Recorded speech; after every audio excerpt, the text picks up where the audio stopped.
I now give the floor to His Excellency Maxim Ryzhenkov, Minister for Foreign Affairs of Belarus.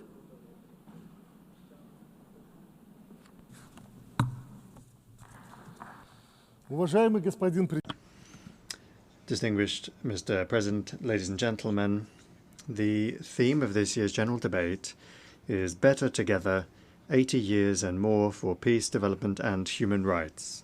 An excellent theme. The key word here is together. So together, let's remember everything and reflect.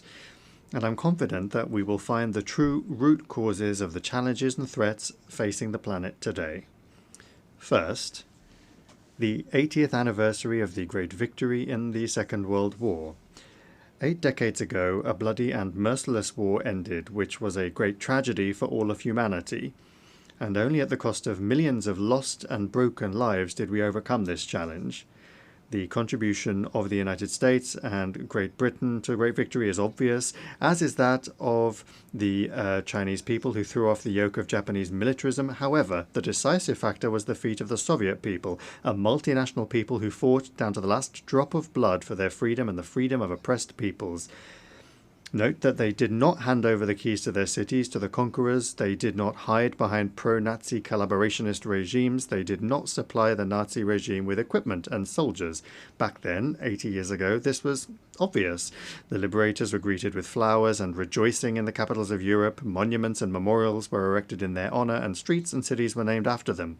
Only 80 years of life have gone by since then, a life of prosperity and peace in Europe, and how everything has changed. The West has developed its own version of the truth about the events of those years. Memories are being erased, monuments demolished, history textbooks rewritten. Once again, we hear Nazi slogans and chants in city streets. This is how the 21st century generation is being raised, a generation that did not see the horrors of that war. They did not even hear about it from their parents.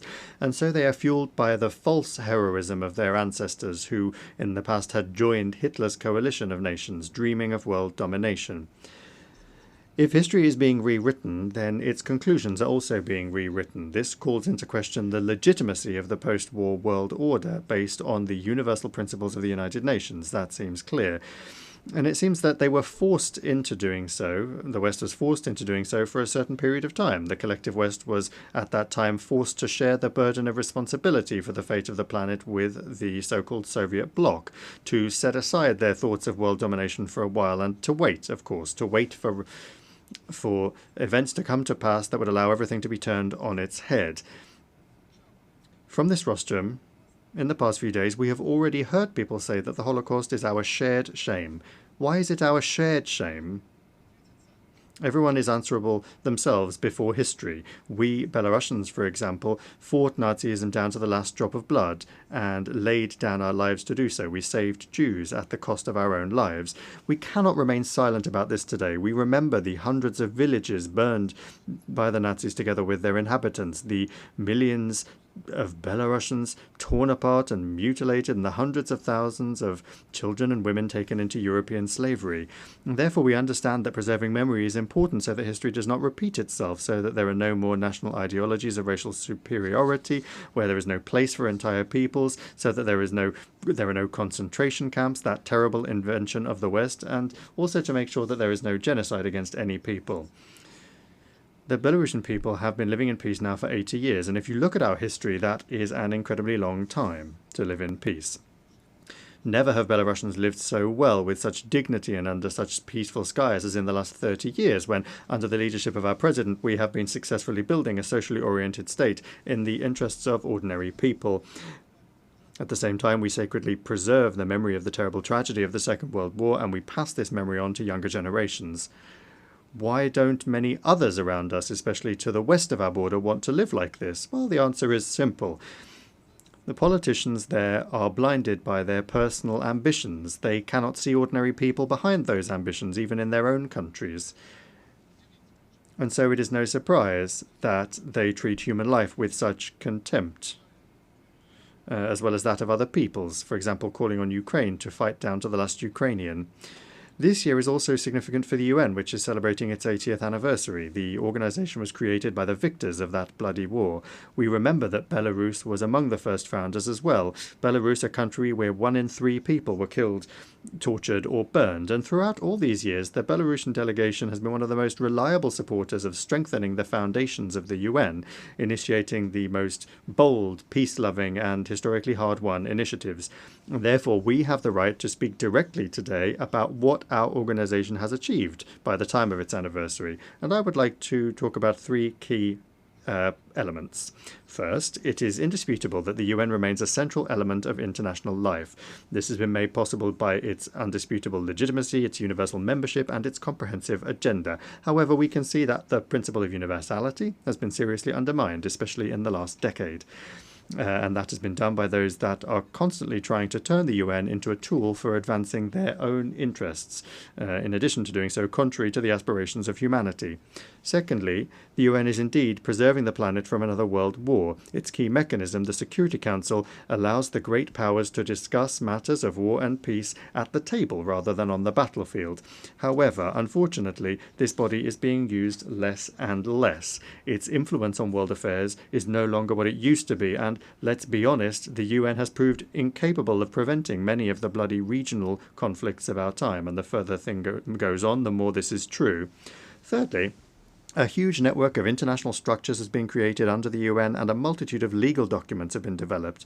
This infrastructure provides an opportunity for effective interaction across the entire spectrum of human activity. But if you look closely, only some of the UN structures remain truly effective and are actually fulfilling their functions. Why is this happening? Well, it's obvious. The organization has to keep up with the times. That requires reform, which our Secretary General Antonio Guterres has been talking about, and first and foremost, that of the UN Security Council. And here I'm talking inter alia about expanding the category of permanent members to include developing countries from Africa, Latin America, and Asia. Over the past 8 decades, the membership of the organization has grown exponentially, and many states that were not even on the world map when the UN was founded want their opinions and voices to be heard, and they have a right to do so, as now they are important political and economic actors. They rightly expect the UN will work in the interests of all of its members and to strengthen cooperation between them, rather than being a tool for manipulation by individual countries. And this includes settling scores with other states. Fourth, we also see a problem in the fact that the UN is being used for certain purposes.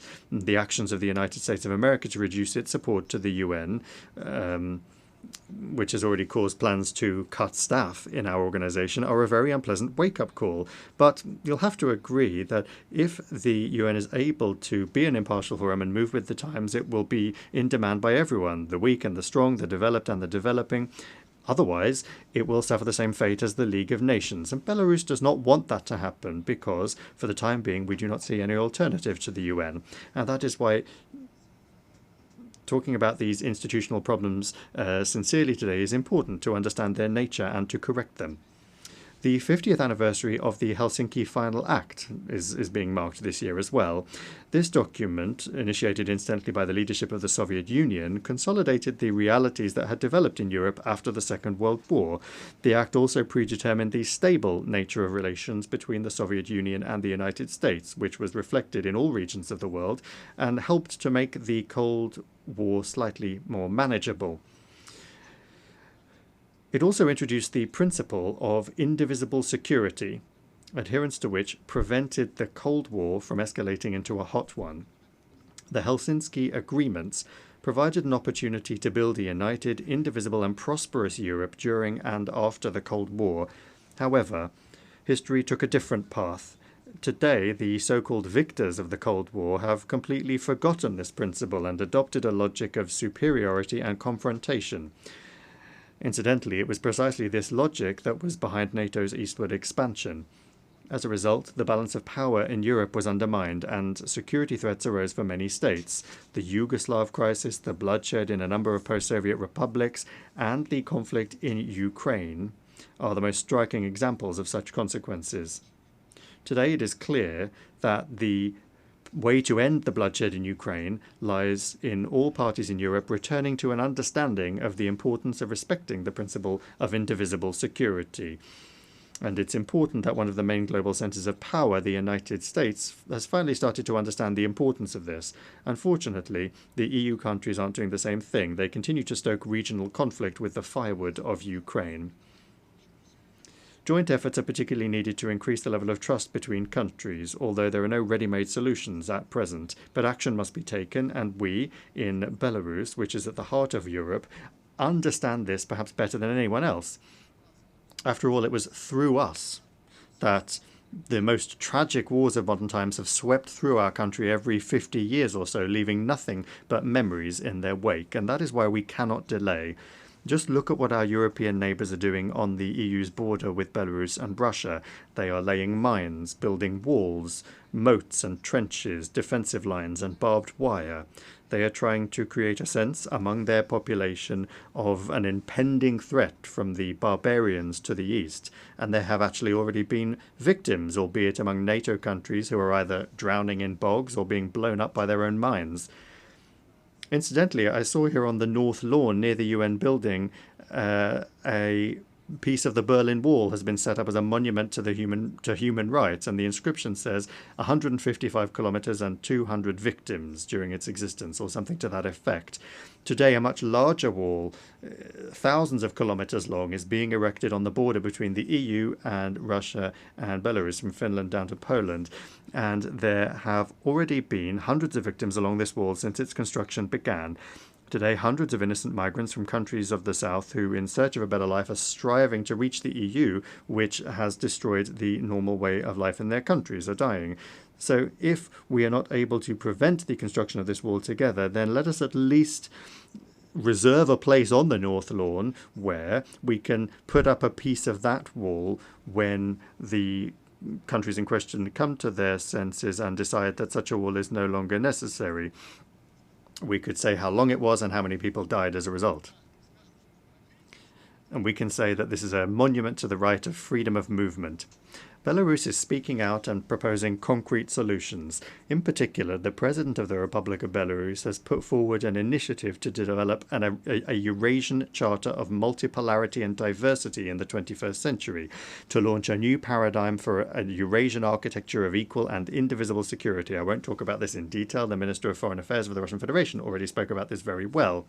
We then call upon all Eurasian states to join in this process and to show the same responsibility that our predecessors demonstrated half a century ago. There is no alternative to this dialogue. We need to rid ourselves of prejudices and sit down at the negotiating table. Our appeal, of course, also is addressed to the countries of the European Union, which have traditionally been sceptical of any initiatives coming from the East. But I would like to remind them that this East is far from what it was even a decade ago.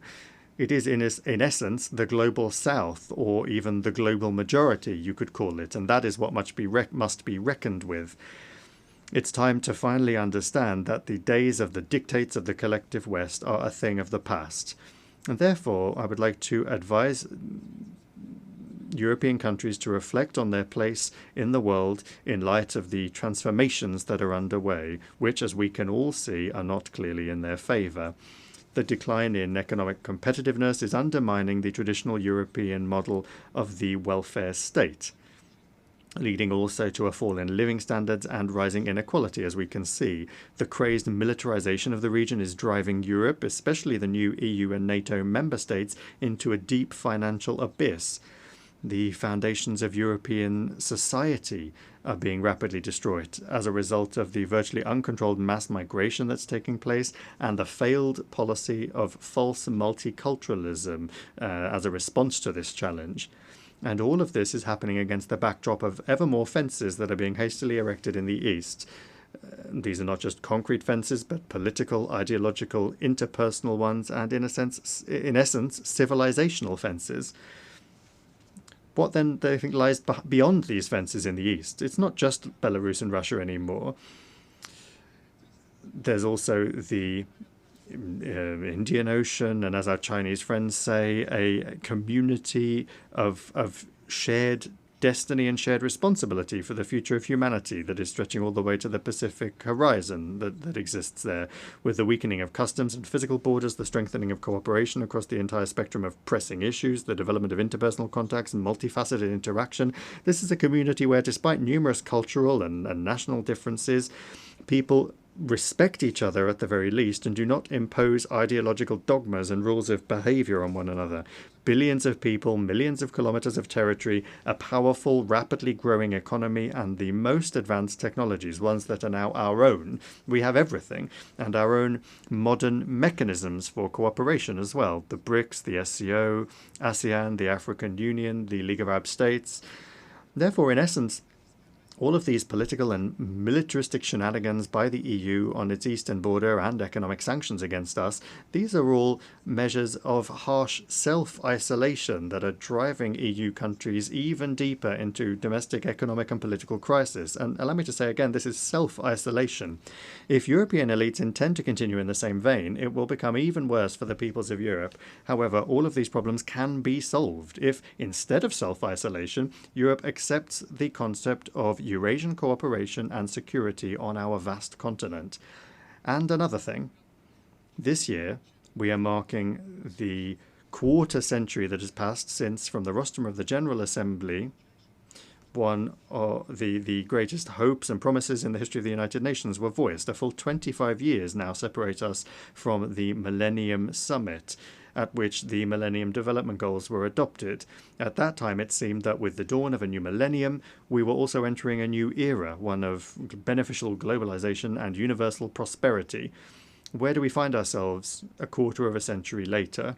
On the one hand, we have become even more interconnected and interdependent, and this is thanks to technological development, which is constantly changing the concepts of time and space. But on the other hand, multiple fault lines have emerged that completely negate all of the positives.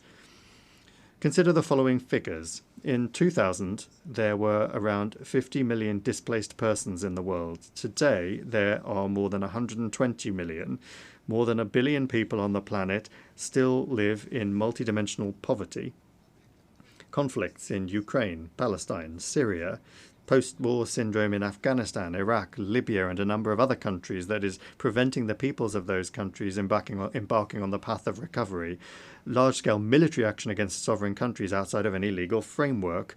Trillions of dollars spent on mindless militarization. This is where we've ended up 25 years on instead of those hopes.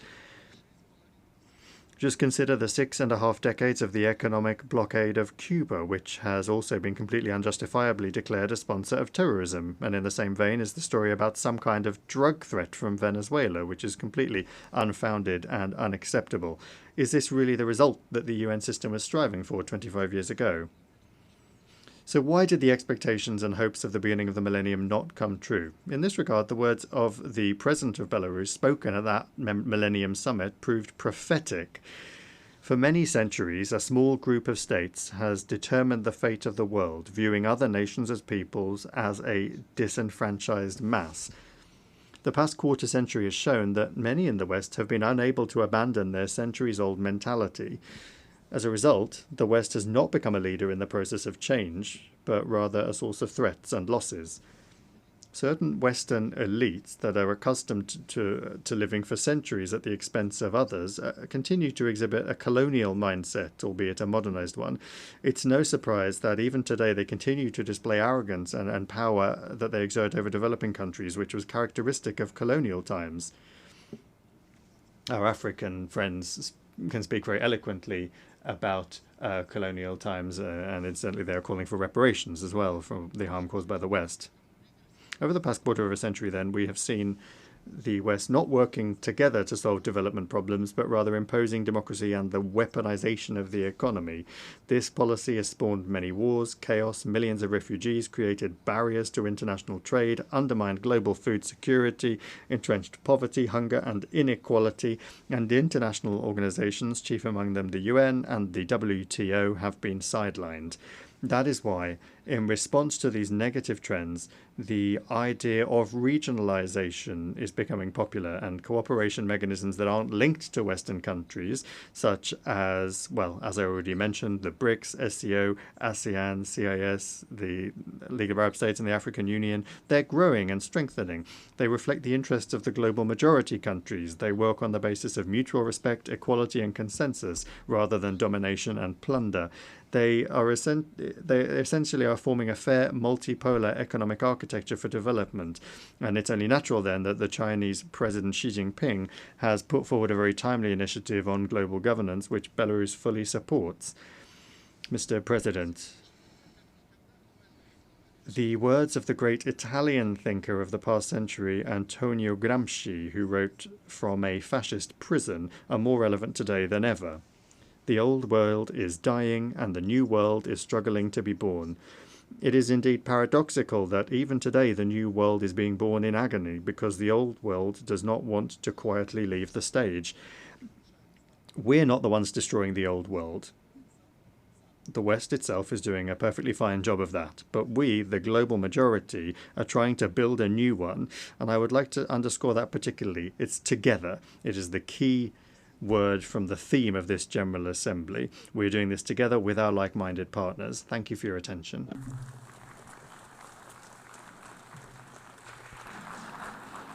I thank the Minister for Foreign Affairs of Belarus.